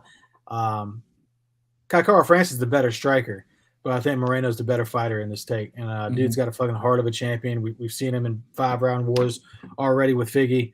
I got to take Moreno here, likely by decision. I think that's probably the best bet for you. Best bang for your buck this weekend. Yeah, AY just asked how much to go to distance. I love this fight going to distance. I think both guys are incredibly durable. The Mexican heart of Moreno is unbelievable. He got clipped bad the last time he fought Figgy. He got dropped couple times and got right back up. I mean, Kai Kara-France doesn't have Figgy's power. He's got good striking, but he doesn't have the power. I like to pick against Moreno, but I'm all in on Kai Kara-France. It's on fight. Ooh. A really awkward, tough Russian in Columbus. It's a different fighter, but he didn't get, against Askarov, which very, very close fight. I actually scored it for Askarov. I rewatched it. I still scored it for Askarov, but Kai Kara-France showed up against a really awkward dude and looked really good with his takedown defense, which is obviously what Moreno's probably going to do. However, in the first fight, which is the narrative, was Kai Kara-France was looking for takedowns, and Moreno boxed his head off, outstruck him 91-82.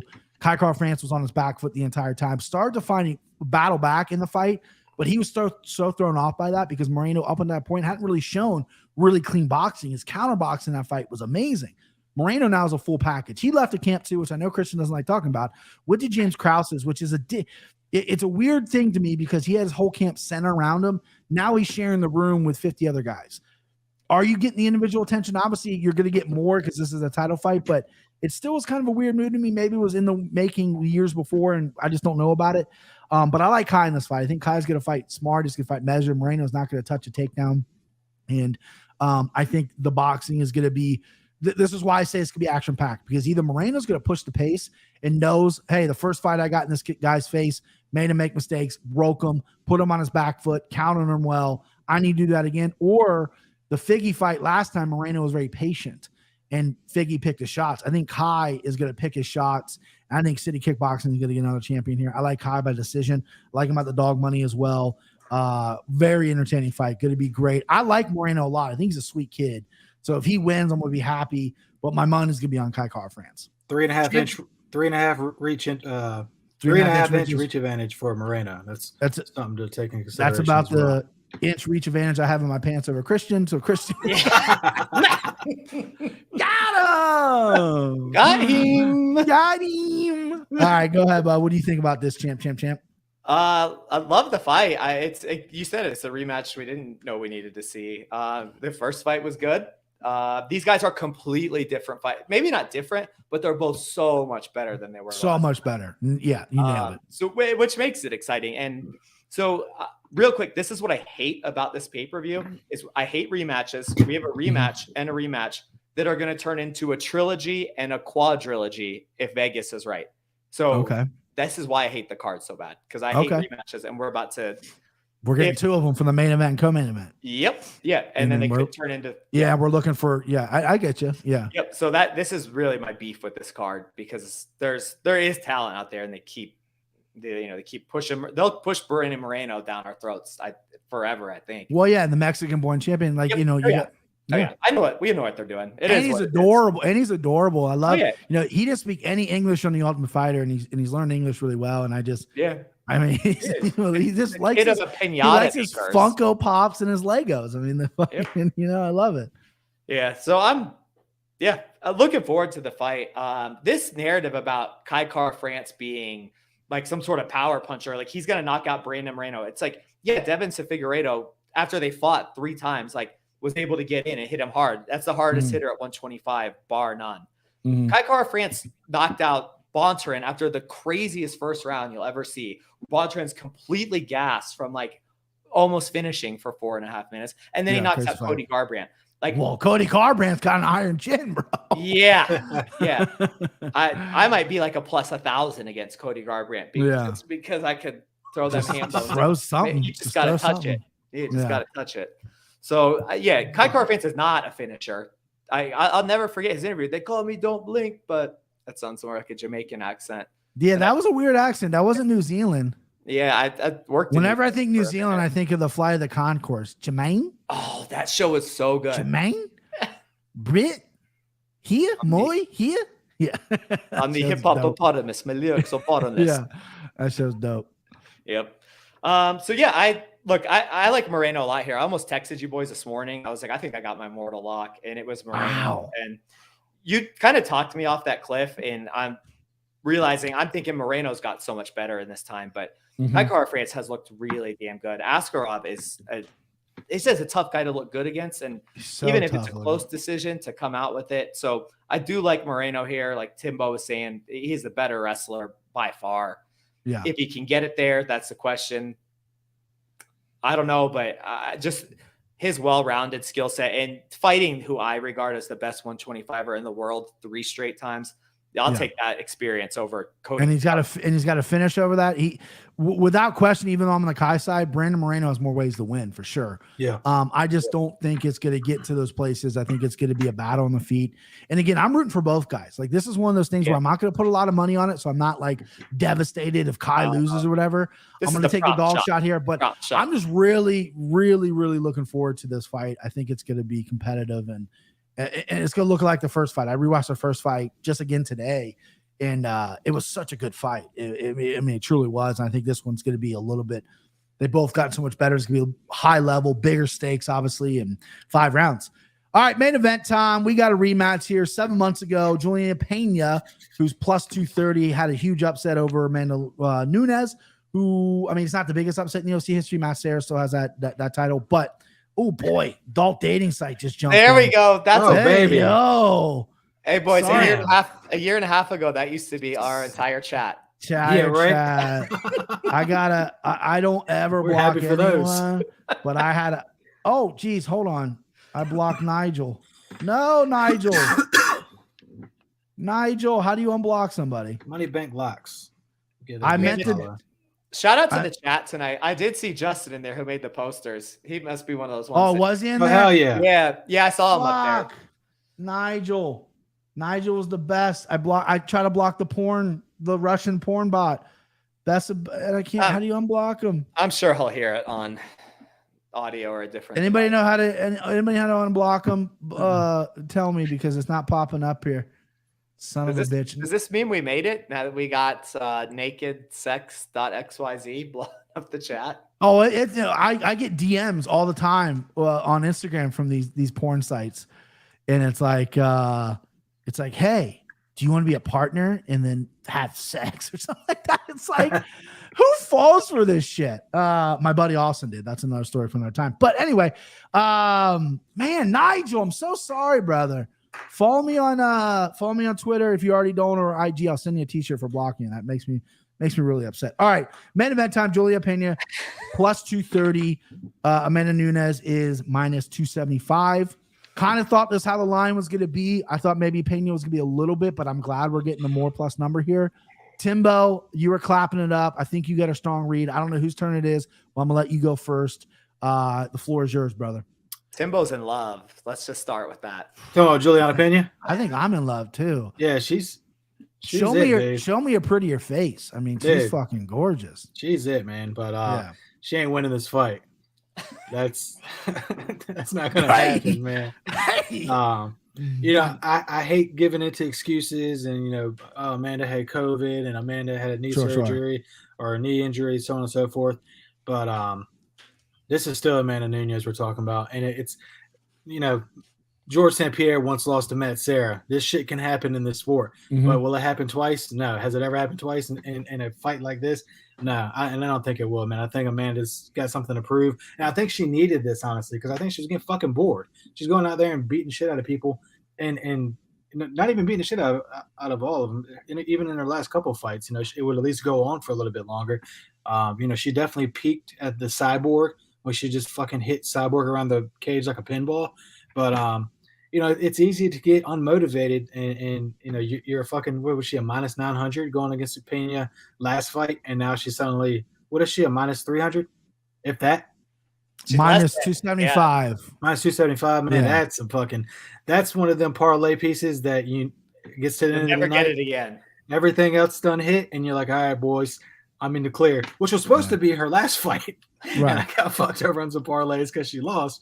But either way, man, shout out to Juliana Pena. She's definitely more marketable for the UFC. She's younger, better looking, but she's got the dog in her too, no doubt. But she don't have nowhere near the power that Amanda Nunes has, and we didn't get to see that last fight. And again, I'll give her a pass. Why would we give everybody else a pass when they make excuses about injuries and COVID and so on and so forth, and not give the fucking greatest women's fighter of all time the same pass? There's some bullshit there, but getting Amanda to minus 275 is insane, and I'm going to jump right on it. I don't know, she could get a submission, but I think she knocks her the fuck out. I think she goes on and tease her up. Give me Nunes all day. That's what I was looking for. Nunes might finish minus 135. Vegas thinks this could happen as well. I don't think this fight goes to decision. I'll tell you that. But I love your confidence, Timbo. Christian champ. I want you. You know what? You want me to go since you're the champ? No, I want to go because I love when you take it home. It's always the best. Okay. All right, go ahead. I mean, you're the master of this thing. So, people forget about the first round of that fight. They remember is that no hooks in rear naked choke. It's like I swear anybody remembers. Amanda Nunes, Juliana Pena is tough, but Amanda Nunes had her. I was shocked that Pena even survived that because another minute she's gone. This is like a little one-off, but I use the ESPN. I just print out the ESPN sheets and I print it for the pay-per-views. I'll print it with their bodies. Amanda Nunes looked like a blimp for that fight. I watched all of Tough. I know everybody hates Tough. I kind of like it, but Amanda Nunes looked fit the entire way. Fit. Juliana Pena, though, she's the star of the show for sure. Mm-hmm. Look, Timbo broke down exactly how I feel. This is a once in a lifetime opportunity to get a fighter of this caliber. Pena got submitted by GDR like that. That's maybe the craziest thing you could ever talk about. I don't know if she may never gone to the mat ever. Right. Not by choice. So look, this is still Amanda Nunes and it's still Juliana Pena. I'm all over Nunes here. She is. So I'm different than Timbo. I'm going to bet fight ends via submission because I could see it ending the exact same way. But man, there is Amanda Nunes and then there's everybody else. And there's not even a second tier. It's just the third tier. That's Cyborg was that second tier, and we saw the fuck that. Still is. If they ran that back, I'd line that one Nunes minus 140. So give me Nunes. We're all in agreement that this thing's not going the distance because either Nunes is going to get, she's going to gas, or she's going to finish it. She's going to finish or she's going to slow down for sure. But this is my buddy Steve. This is the guy I've been friends with since second grade. The one you watch, the only friend you have that watches the fights. I'm going to watch the fights at his house Saturday for sure. He's also the one that has the text exchange about. He's the one that saw the Juana emails. Anyway, we used to play UFC game all the time, and the loading screen there would be Anthony Johnson Rumble, And it was a soundbite from one of his interviews, like, "Oh, I'm crunk right now. I'm real crunk." Like, who says crunk, man? Like 2005. 2005 days. Lil Jon. Oh, I'm crunk right now. I'm real crunk. Lil Jon and Smitty. Yeah, Smitty, my boy Smitty Sen says it. All right. Pruitt, okay. What did Pruitt say? Is tier 2. Valentina is 1B. Valentina, I think is better than Amanda Nunes. It's just that's just a size difference. I think Valentina is skill wise leaps and bounds above Amanda Nunes. Take it easy. This kind of works out that it ends with me because I'm going Pena. All right, I'm going Dog City here, and the reason being is MMA. I'm following patterns. There's patterns. Matt Hughes couldn't beat Dennis Holman. Anderson Silva couldn't beat Chris Weidman. I think Juliana Pena is the Chris Weidman to Amanda Nunes. I think Juliana Pena can take a hell of a shot. I think she doesn't go away. Amanda Nunes is used to hitting girls and them going away. She doesn't have the ground advantage like she did against GDR. I think Juliana Pena is better on the ground than Amanda Nunes. Amanda Nunes folded in that last fight and quit. Yes, I believe all the things that she said. 100%. She did not go in there healthy. She looked fantastic that first round and slowed down. Not going to happen again, right? She's going to be in that fight. But if you go look at the Katsugano fight, you go look at the fights where she has lost, where troubles are brewing, she has folded. And now she's gotten better. Obviously, she's the GOAT, 1A, 1B, whatever, Valentina, whatever your opinion is. I just think Pena is that bitch right now. I think she is going to be going out there and giving this a dogfight. I think it's going to be a rough first 2 rounds for sure. Pena knows that. I think athletically, Amanda Nunes is faster, better on the feet. But when the fight gets going and that dog comes out, I like Amanda Nunes barking here, boys. I like her at plus 230. I could be wrong. I like Amanda Nunes a lot. I think she's a sweetheart. I think I've never met her, but she looks like one of the nicest people in the world. A great, adorable family. People in Brazil apparently hate her just because of her lifestyle or whatever like that. That's total bullshit. She seems like a great person, but she's done everything. She's reached the mountaintop. She's still champion at 145. Juliana Pena was calling out Amanda Nunes for years, and Juliana Pena is a leader. Like you saw in The Ultimate Fighter, like that girl is mentally strong. Obviously, I like the number on Amanda Nunes is absolute value because it's crazy you're getting Amanda Nunes at this price. That is a discount. Because what happened last time, 100%, I think Nunes is amazing. Wouldn't shock me if Nunes goes out there and knocks her out round 1. Wouldn't shock me. We're all in agreement this fight doesn't go to decision. I'm just going to go Pena here because I just feel like she's just that one woman that she can't get over, Nunes, that is. And we'll find out Saturday night if I'm wrong or right. That's what the sport is so great. Now, time to give our locks, and I'll end the show on the Slimeball Parlay. Hour 42 minutes, boys. This is a record. The chat has been fucking fuego. The most people ever we've had watching. It's incredible stuff here. All right. We'll start with the champ. Champ, you get to pick mortal lock, send them home, dog lock. Which one you want first, baby? The floor is yours. You guys are sharp, and this is always what it comes down to because the locks, it does every week, man. I think I'm fucking winning, and then it's like, oh, right, yeah, the locks will get you. So this is one we talked about earlier in the card, and I think it's maybe the first time we were all on the same side. I'm gonna go Dontel Mays as my send him home. Send him. You're sending him home. Wow, he's gonna be just wait. My mortal. Just wait. Just wait. He said, right. just wait. I'll wait. Just wait. You seen that Usher meme when he's watch this. God. Dude's been the sexiest man on earth for 20 years. Let me tell you something, boys. And listen, we're in the trust tree here. In 8th grade, 9th grade, I used to get out of the shower and I had and I'm old. I had a boom box in my shower and I would dance to Usher in the mirror as I'm getting ready, just in my towel and shit. Like that dude just brought it out of me. It's 7 o'clock on the dot. I'm in my top, choosing the seats. Beautiful. Oh, gorgeous. Nice. Timbo. Yeah, great. I mean, I was in the pocket on that one. Timbo, send him home, baby. What we got? The Lioness. Woo! I like how confident you are, dude. You're fucking. I like. Wait, who'd you take? Sorry, I was looking at the lines and I got distracted. He took Nunes as a send him, which I love. I love that. My send him home, boys. This is the only one I don't have written down. I'm a fool. But you know what? I'm gonna go dog send him. I'm gonna go Blood Diamond. I think Blood Diamond, the only way he wins is a knockout. I love dog send-ems. or he's going to get knocked out himself. So either way, someone's going home in that fight. All right, Timbo, what do you want? You want mortal? You want dog? Anything you want, bad. Board's open. Shit. Give me. Damn. Thank God. Give me mortal. Okay. And give me Morono. Ooh, that was my mortal. That was your mortal too? That was the one I almost texted you guys this morning, and I was like, man, just wait. Just wait a little bit. Just wait. My mortal lock. I woke up this morning thinking that was my mortal. My mortal lock, which is just going to put me over that edge. Matt Sellensberger, since you guys are Moreno. Mortal lock, Sellensberger. I don't know why I'm so confident in that fight. Christian, mortal lock. You know, I'm thinking about taking. Who? Don't tell him. But let me see if I got like that. Te gusta. God, your linguistics. Yeah, they speak a lot of Spanish here in Colorado. You told me that one time. I was so surprised by that. I did not expect that. We have a lot of Greek people in Cincinnati and German. Do it in Spanish.